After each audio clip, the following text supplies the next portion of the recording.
닥치는 대로 말보다는 행동이 앞서서 사고를 치기 일쑤였습니다. 심지어 지나가는 혼혈아를 불러서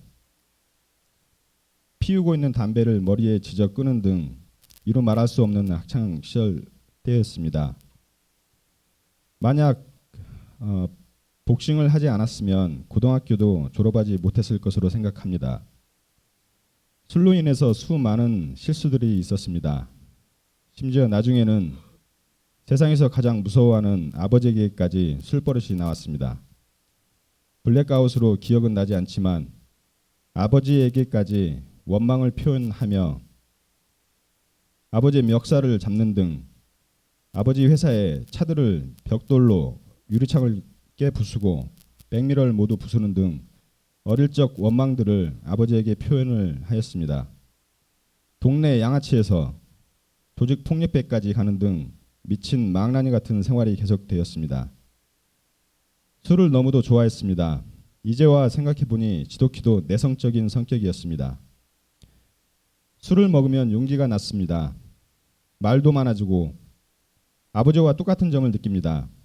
항상 말씀이 없으셨고 술만 드시면 말을 많이 하시고 부수고 싸우고 때리셨는데 번개탄 사건 때 저는 절대 나는 아버지처럼 술 먹지 않을 거라고 맹세를 저희 형님과 했었는데 어느 순간 되돌아보니 저는 똑같이 제가 자라면서 보았던 것보다 더 과격하게 하고 있었습니다.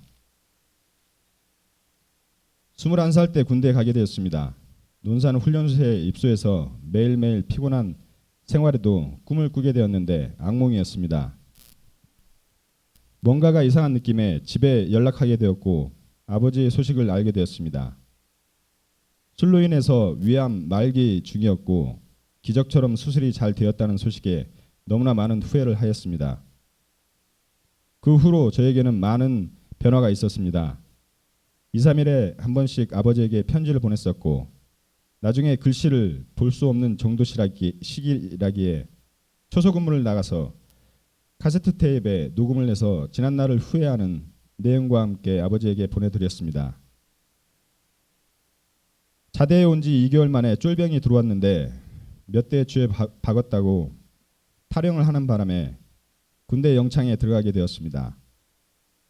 3개월의 영창 생활은 말 그대로 산지옥이었습니다. 솔직히 잘한 것은 아니었지만 부대 자체 군기가 받는 과정이었고 난 그저 내가 쫄병 때 받았던 10분의 1도 하지 않았는데 어찌되었건 영창에서의 생활은 저의 지난 성격과 성질이 죽어갔습니다.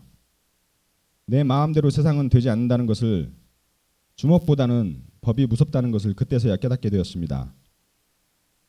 군대에 간 지 1년이 지나서 아버지는 갑자기 돌아가셨습니다. 차차 나아지고 있는 소식에 저희 군 생활은 좋아지고 있었지만 소식 이후로 다시 지난 생활의 성격으로 변화했습니다. 군대 생활도 하루하루가 고통의 시간이었습니다. 그 이후로 기억들은 완전 군장에 연병장, 술, 구타 등등 델도로 대나는 시기였습니다. 군대 제대하기 전까지 내무반장을 때리는 등 다시 영창 보내라며 반항했던 시간들. 하지만 어느 날에서부터 아버지 회사를 이끌어야 한다는 사명이라는 것이 생각났습니다. 그때 형은 군 제대 후 복학하였고 여동생은 대학생이었고 어머니는 항상 착한 분이셨습니다. 제대 후 3개월 정도 집안일을 해보았지만 역부족이었습니다. 마침 큰 집에서 계속 연락이 와서 큰 집 회사를 다니게 되었습니다. 30살만 먹을 때까지 이것저것 배우고 집으로 오자 하고 시작했던 사회생활. 캐나다에까지 다니는 생활과 호텔, 백화점 관리를 하면서 드라마에서나 나오는 낙하산의 특혜를 누리며 저의 생활은 10배, 20배 이상의 업그레이드된 생활로 바뀌어 꿈이 커져가는 것을 느꼈습니다. 그때는 항상 양복에 비즈니스 가방에 술 먹어도 폭력이라는 것이 거의 없었습니다. 그때 당시 저희 어머니 말씀은 다른 사람은 군대 갔다 오면 90도 바뀌어서 나온다는데 우리 아들은 180도 바뀌어서 나왔다고 너무도 좋아하셨습니다. 저희 형님 또한 어느 날인가 술자리를 하면서 눈물을 흘리시며 하는 말이 내 동생이 이렇게 바뀌어서 너무 좋다고 이젠 너에게 이 말을 해야겠다며 용서를 구하였습니다. 네가 제발 죽었으면 몇 번이고 기도했었다는 말을 들을 때 순간은 너무 놀랐지만 지난 날을 생각해 보니 망나니 중에 망나니였구나를 느꼈습니다. 회사 생활 중에 무언가 공허함을 느꼈습니다. 캐나다에서 보고 느꼈던 기억이 더 이상 한국 생활에 만족이 되지 않았습니다. 2년이란 시간이 어머니에게 외국에 나가야겠다고 조르고 졸라서 허락을 받았습니다. 이 글을 쓰면서 느끼게 되었지만 그때 본 것은 캐나다인데 왜 미국으로 가겠다고 졸랐는지 이제야 그 이유가 이해가 됩니다. 미국에 살고 있는 사람이 단 한 명도 없었는데 무슨 깡닭으로 왔는지. 1999년 6월에 미국 땅을 받게 되었습니다. 오기 전 3, 4년만 고생하고 한국, 미국을 다니며 비즈니스를 해야겠다고 마음먹은 시간이 어느덧 16년이라는 시간이 흘렀습니다. 식당, 웨이터, 발레 파킹, 이삿짐 센터, 노래방, 페인터 등등 닥치는 대로 열심히 생활하였습니다. 처음엔 알고 있는 사람이 전혀 없어서 소주를 친구처럼 매일 만났습니다. 그러다 한두 명씩 사람들을 만나게 되었고 소개로 다운타운 딜리버리맨으로 자바에 들어오게 되었습니다. 3년간 공장에서 매니저까지 올라가면서 돈도 벌고 술도 점점 늘어가며 교만한 마음에 어느 날 멕시칸 촐로를 때리는 바람에 그날 바로 그만두게 되었습니다. 이후 세일즈를 하게 되었고 내성적인 성격을 고치기 위해 수없이 노력하며 술의 힘을 빌리며 용기를 가졌던 기억이 있습니다. 이후 4년간의 노력 끝에 세일즈의 힘을 느끼며 돈을 많이 벌게 되었습니다. 2006년에 결혼을 하였고 집도 사고 좋은 차도 갖게 되고 개인 비즈니스도 오픈하게 되었습니다. 2011년까지 미국 생활은 계속해서 올라만 갔습니다. 첫째 아이와 둘째까지 생기고 하지만 저의 운은 여기까지였습니다. 몇 년간은 돈 만불이 저에게 큰 돈은 아니었습니다. 그 정도로 교만과 너무도 가까운 생활들이었습니다. 비즈니스가 기울게 되고 아이 엄마는 직장을 다녀야만 했습니다. 그때부터 부부 갈등은 극에 달하게 되었습니다. 집도 날리고 회사도 날리고 좋은 차들도 서서히 모든 것이 거품 빠지듯 밑으로만 계속해서 내려가게 되었습니다. 이때부터 그동안 잊고 지냈던 어릴 적 아버지의 기억들이 하나둘씩 늘면서 똑같이 내가 어렸을 때 두려움을 느끼게 했던 아버지의 행동이 나오게 되었습니다. 손찌검은 않았지만 그 이상의 언어 폭력이 너무도 심했었습니다. 아이 엄마는 술 먹은 나의 모습을 볼 때면 자주 무서워했었고 급기야 우리 어머니가 했었던 아내는 아이들을 데리고 피신하는 상황이 늘어만 갔습니다. 어느 때인가부터 술 먹지 말아야지 더 이상 안 된다는 생각을 수도 없이 많이 하면서 각서 또는 아이 엄마 비위를 맞추며 눈치를 보아가며 술을 먹었습니다. 줄여보려고 도수가 약한 맥주로 또 와인으로 바꾸어 보고 나름 노력을 했지만 저는 술을 끊을 수는 없었습니다. 하지만 술 먹고 실수하는 부분은 줄어만 갔고 아이 엄마는 두려워하는 모습을 시간이 갈수록 점점 사라져만 갔습니다.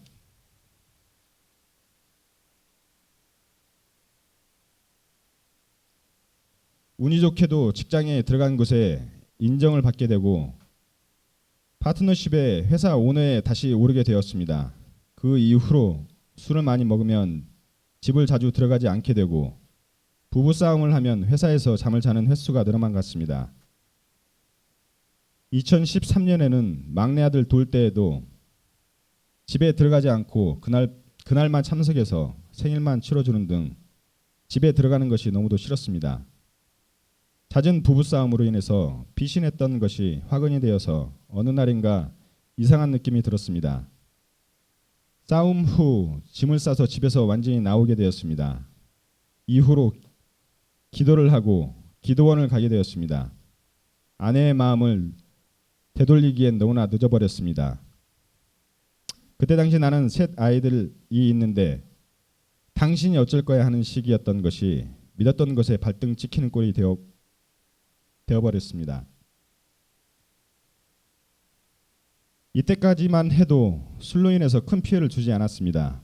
하지만 무언가 하나씩 알게 되면서 술을 먹고 집에 들어가 행패를 부리고 얼굴에 침을 뱉고 또 다른 날에는 잠겨있는 문을 부수고 들어가 다 죽여버리겠다고 협박을 했습니다. 경찰이 오고 동네 사람들이 알게 되고 맨정신에 다시 찾아가 가정을 지키고 싶다고 한 번만 기회를 달라고 했지만 이미 엎질러진 물의 상태였습니다. 결국 잠잠했던 나의 술버릇은 최악에까지 나타나고 말았습니다. 2013년 9월 회사는 문을 닫게 되고 이혼 서류가 회사에 날라오게 되고 집에서는 최후 통첩으로 나가라는 말과 함께 낙동강 오리알 신세가 되었습니다. 자취방을 10월 1일 찾아서 계약을 하고 AA 미령을 그날 찾게 되었고 곽 실장님을 만나게 되고 홍 장로님의 배려로 감사의 집에 들어오게 되었습니다. 그날이 10월 2일입니다. 감사의 집에서 느끼고 배운 것을 말씀드리고자 합니다. 처음엔 살아 숨 쉬는 것 너무도 싫었습니다. 몇 개월 가까이 살아있는 것이 너무도 싫었습니다. 하지만 시간이 흐를수록 나의 고통은 주변 형제들에 비하면 꾀병에 불과하다는 것을 알게 되었습니다. 그때부터 제정신을 차릴 수 있게 되었습니다.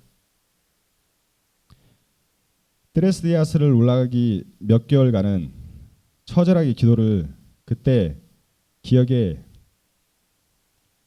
세상 만물을 지으신 주님이시더라도 지금의 제 마음을 바꾸지 못하실 거라고 또한 주님께서 살아계시면 보여주시든지 아니면 들려주시라는 말씀을 드리며 만약 그것을 깨닫게 되면 저는 주님만을 위해서 살겠다고 기도를 드렸습니다.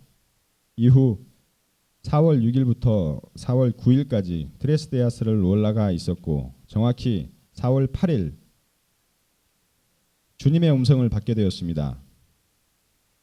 3번의 말씀 다 되었다, 다 되었다, 다 되었다. 저는 산장에서 내려와 신기함을 조금씩 느끼게 되었고 조금씩 변화가 일어나는 것을 체험하게 되었습니다. 몇 주 전에 알게 되었습니다. 결혼 기념일이 4월 8일이더라고요. 더욱 신기함을 느끼고 있습니다. 저는 감사의 집에서 너무나 큰 충격을 받았다는 것이 있었습니다. 조셉이라는 젊은 친구입니다. 저는 그 친구와 가끔 대화를 통해서 가정 환경의 소중함을 깨닫게 되었습니다.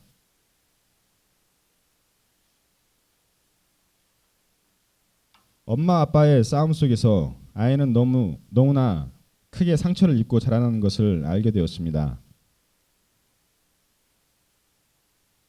지난날 너무도 큰 죄를 저지르고 살아왔다는 것을 깨닫게 되었습니다.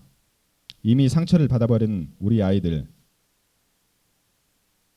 어떻게 해서든 아이들의 상처를 치유해야겠구나를 느끼면서 지내던 어느 날 조셉이 죽었다는 소식에 제 마음은 너무나 급해져만 갔습니다.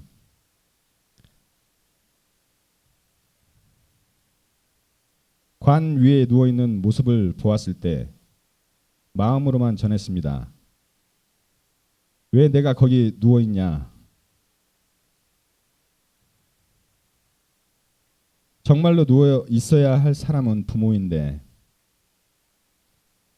저는 그 이후로 그 어떤 이유를 불문하고 아이들 엄마의 마음을 불편하게 하지 말아야겠구나를 깨닫게 되었습니다. 그 사람이 편해야 우리 아이들이 편할 테니까. 솔직히 그 사람은 지난날 크리스마스 이브에 아이들 좀 봐달라 연락이 왔었고 선물을 준비해서 갔는데 아이들은 모두 자고 있었고 얼굴도 보지 못하고 우두커니 방 안에 지내며 큰애, 둘째, 막내 아이 엄마 선물을 바라보고 있었습니다. 하지만 그 사람은 새벽 3시가 되어서 문자로 게이트 안에 들어왔으니 이젠 가라고. 얼굴조차 보지 못하고 나왔던 기억들. 크리스마스에 아이들 딱 1시간, 그것도 장모님 연락으로 아이 엄마 몰래 보고 가라고, 아이들을 만나고 월마트에서 보냈던 시간들, 막내 아이는 나에게 삼촌이라는 말에 기가 찼던 날들, 매주 토요일 아이들과 만났을 적 셋 아이들과 시간을 보내고, 아이들이 낮잠을 잘 때 집이 없어서 차 안에서 셋 아이들을 재워야만 했던 날들, 너무나 슬펐습니다. 언제까지 이러한 시간들을 보내야 하는지, 하지만 어쩔 수 없었습니다. 참아야 하고 이겨내야 한다고. 감사의 집에 있는 동안 매주 토요일 아이들과 만남이 있었습니다. 하지만 계속해서 아이 엄마가 화를 내는 모습을 더 이상 아이들에게 보여주고 싶지가 않았습니다. 그 사람이 화를 내는 이유는 아빠와의 만남이었습니다. 그래서 아이들과의 만남을 끊게 되었습니다. 기도를 하고 또 기도를 하여도 아무런 변화는 없었습니다. 너무도 힘들었습니다.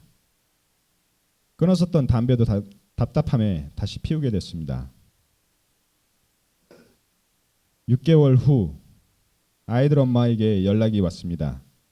아이들 만나라고, 대신 어딜 가든지 내가 연락하면 오고 또는 가라고, 이러한 것들을 지켜야 한다고, 그래서 그렇게 하겠다고 하면서 아이들과의 만남을 다시 시작했습니다. 이때 고린도전서 13장의 말씀을 붙잡고 이겨내려고 노력했습니다. 또한 곽 실장님,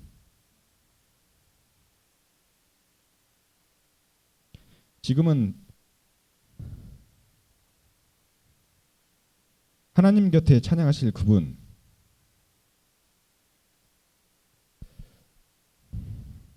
항상 아이들을 만나고 들어왔을 때 제 얼굴을 보시며 찬양하자, 참아야 한다, 기운내자, 이겨내야 한다, 계속해서 이러한 날들만 계속되지 않는다며 지쳐있는 저에게 많은 힘과 사랑을 주셨습니다. 저에겐 유일한 미국에서 어머님과 같은 분이셨습니다. 그분의 사랑이 저에게 전해졌습니다. 어느 날 그분이 돌아가셨을 때 그분에 대해서 더욱 깊게 생각하게 되었습니다. 감사의 집의 모든 아픔을 갖고 있는 형제들에게 많은 사랑을 주셨습니다. 그 사랑은 나를 더욱더 성장하게 만들었습니다.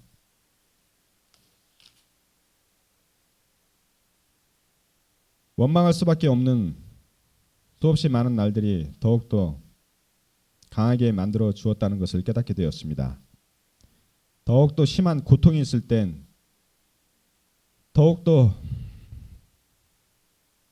주님을 찾았고 울며 불며 지냈던 시간들, 이제는 주님께서 아이들 엄마까지도 모든 걸 덮고 안아야 한다는 마음까지 주시는데,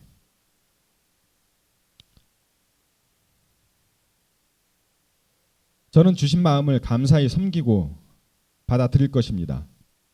또한 그녀도 중독의 피해자임을 알게 되었습니다. 장인어른의 술 중독, 아내가 2살 때 보았던 장인어른이 장모님을 벽돌로 내리쳤던 기억이 있다고 말했던 말이 왜 생각이 나는지. 처가 식구들은 믿음 생활이 깊은 분들입니다. 하지만 형제간의 만남에서 항상 다툼이 있거나 불안하거나 이웃들과 다투는 모습에 이제야 깨닫습니다. 그 가정도 중독자 한 명을 통해서 상처가 깊다는 것을 알게 되었습니다. 저 또한 중독자의 가정에서 자랐고 아내 또한 중독자의 가정에서 자랐다는 것을, 또한 장인어른은 36년 동안 반식물 인간으로 사시면서 모든 가족들이 상처가 깊음을 알게 되었습니다. 이 모든 것들이 길갈과 감사의 집에서 통해서 알게 되었습니다.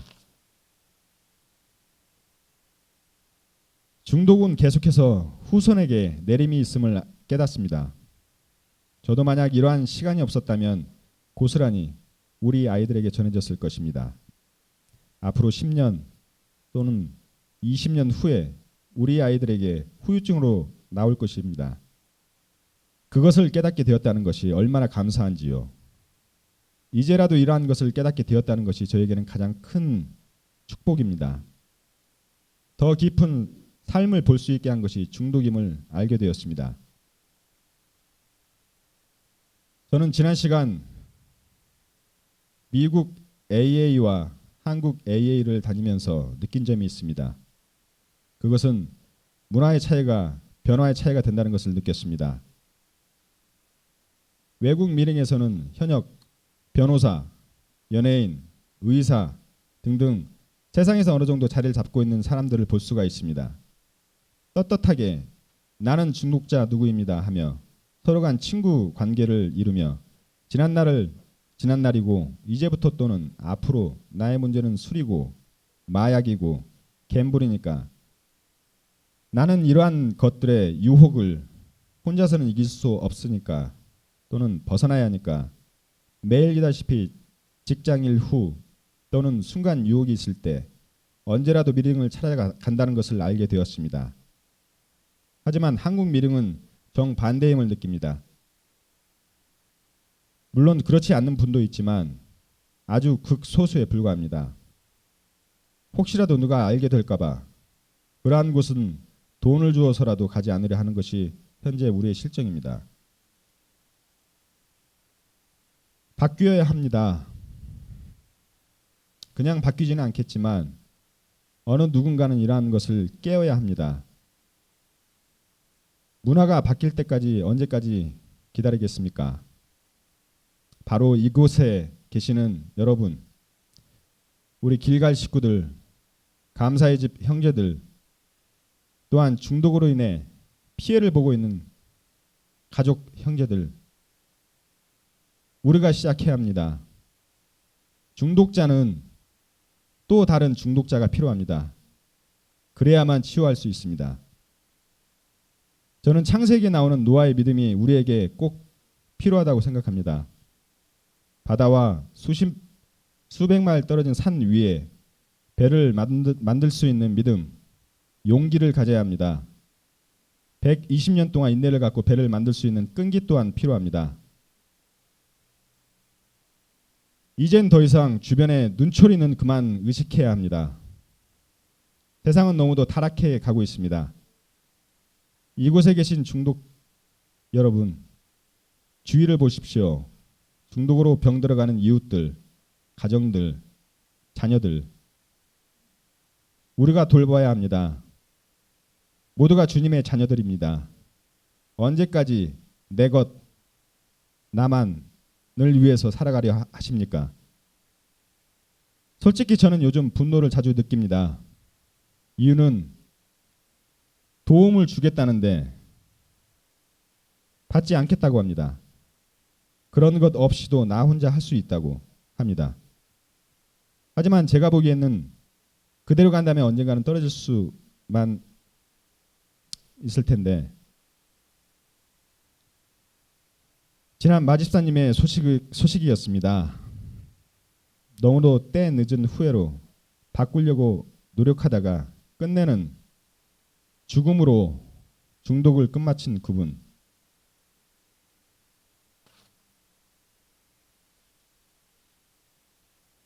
솔직히 너무도 화가 나고 슬펐습니다.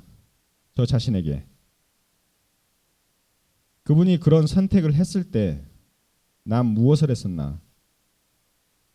왜 내 형제처럼 돌보지 못했을까?